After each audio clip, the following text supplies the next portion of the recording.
staying down. We don't need to go any further. Wow. So you were able to use some of that leadership ability to let folks know that they didn't need to be getting themselves into further trouble. Nah, because they came in there ready to kill, man. Them guys, I think they were hungry for the life of some inmates, and they was happy that a riot started, because when they came in there with them helmets and them shields on and them guns, you know, they came in there. They weren't trying to take no prisoners, you know, no pun intended, but you know, it was just one of those things, man. That it was a life or death situation, and I could see it in some of their eyes. You know, the typical Midwest Oklahoma racist type guy. You know, big cornbread fed dudes coming in there ready to just kill and slaughter. You know what I'm saying? Wow. Yeah, because I know one of the things you've talked about is just how that pipeline actually exists and how so many of our kids get caught up into it and get caught up into, I guess, what they think is as the glamour part of gang lifestyle. And I know part of your talk is letting them know that they can use some of those hustle abilities and actually make, like you have done, a very legitimate career. Oh, yeah. You can take the same energy, like you stay out on the block pushing them little dimes and bundles or whatever it is you're out there pushing, whatever type of product. You stay out there all night. Sometimes we come in until like 5, 6 in the morning, daylight up, bro. And all I say is, man, you can take that same energy, man, and put it into some legitimate hustles. You sell T-shirts. Like me, I also write books, you know. Right. I used to sell books hand to hand. I used to go post up in front of a store sometimes and just like, here, you know, I'm a former death penalty offender. I'm out here making a legitimate, honest living. Would you like to buy my book? There's a lot of knowledge in it, or you can pass it on to somebody else or whatever. So I always tell the youth, look, man, you know, it's okay to have a legitimate hustle, because that same energy that you put into that block all night, stay out on that block on the hood, that could be transferred into, you know, staying out all day selling those T-shirts or making some cakes or doing whatever, you know, making cupcakes. You know, I got, you know, shout out to my boy Keywan out there in the Durham area that does favorite desserts. You know, he came from one of the same backgrounds. He took that same energy and put it into that. I mean, there's so many other brothers. I'm not the only one out here, you know, that's doing it like that. But we try to teach these young guys. We try to teach them, yo, man, you can just take that hustle and turn it into something so legitimate. You know what I'm saying? Right. Now, what do you think is because even on this show we talked about oftentimes the stereotypes that so many of our folks have about our youth. And do you think any of it is based on legitimacy, or do you think it is mostly just people that want to stereotype our young brown and black brothers and try to make them seem like they're all into that kind of lifestyle and that they're all out there trying to get that kind of hustle on, when I think, in fact, there's quite a few that are living all kinds of lifestyles. But I know that, you know, that school-to-prison pipeline seems to be a very real thing. Well, it's so real that there's these statistics that says they can tell that now they made these statistics about these young black males since first grade now. They go into first grade, and according to testing and all this other stuff, the statistic that they've tried to manipulate is that with 2 out of every 3 young black males, by the time they reach age 10, that they are becoming a product of prison environment. So that, like, here's the thing. The tongue has the power to speak both death and life. And if you begin to create these statistics and start speaking them into our youth, and then start putting them in public school systems that almost represent or, you know, resemble prison, and then you turn around and you miseducate them, quite naturally, you know, the school-to-prison pipeline is going to be busted wide open. But on the other hand, if you were to create a system that can empower, encourage, you know, and uplift these youth, and try to figure out how to combat the social and psychological issues that they face, you know, in single-parent homes and worn-down neighborhoods and all this other stuff, and they realize that they're up against certain types of struggles, then to me, I feel you're just adding on to the problem by speaking this stereotype into existence, when in all actuality, these same youth are capable of doing much greater things than, you know, anybody from our generation, you know, that are leaders right now. You just got to know how to, you know, take that energy, because their ear gates are being fed every day with messages. Because back then when we were growing up, we ain't had the internet like how they got it now. So, you know, they're getting fed constant energy, whether it's negative or positive, mainly negative through the internet, and it's going into their ear gates and their eye gates, and it's spoiled. It's like spoilage because there's this certain level of overstimulation that can happen. A lot of people may not believe in it, but overstimulation, if they're not using that internet right, trust me, they're getting 10 times more of a negative message than we was getting just watching TV, the idiot box, what they used to call it, or the television that tells lies to your vision. You know what I'm saying? So one of the things that I always try to encourage our adults to do is not fail our youth. Try to learn how to understand them, learn their language, and figure out how we can counter that counterproductivity and turn it into productivity with the same tools that's pretty much causing them to go down the wrong path. We could take the internet and turn it into some great things for them. We could take music and turn it into some great things for them. We could take the arts. We could take science. We could take math. We could take all of that and turn it into some great things for them, even those that are living in the roughest struggles in every part of the United States that you could ever think of. Because right now, if you look at the statistics, one of the things that's really failing us is our educational system. We used to be up there, but now, shoot, we probably, 33 in the world or something like that? Wow. As the United States, as far as the education is concerned, we really lack. We lack in our education department. And, yes, school is a foundation for you to go to learn how to read, write, do arithmetic, research, and so many other things so that you go to higher learning. But if I'm not even teaching you the foundation of learning, how do I expect you to get the higher learning if your lower learning hasn't even been a good experience for you? You know what I'm saying?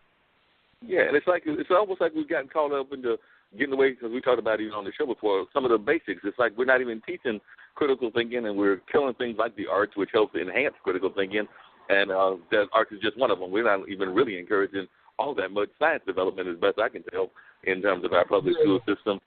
And it's almost like we're trying to encourage people. You talk about the school-to-prison pipeline, but it's almost like we're almost encouraging our people that if they don't even go into the prisons, they're almost going into corporate America, but not corporate America on the top level. We're trying to get them to go on the bottom level, which means that you're creating almost like a school-to-prison pipeline, and the alternative to that, a school-to-plantation pipeline. Because if you're working I'm not knocking the jobs. We need those kind of jobs, and they're important jobs to have. But if you're working as a janitor or a mailroom, and that's the kind of like your highlight of the job, and you're not going for the top level jobs, it's almost like we're getting into that plantation mindset in corporate America.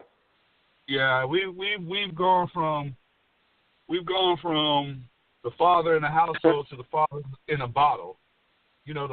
All the fathers are in bottles now. They come in the form of pills, whether it's ADD, ADHD, so many other different types of what they say mental ill diagnoses become.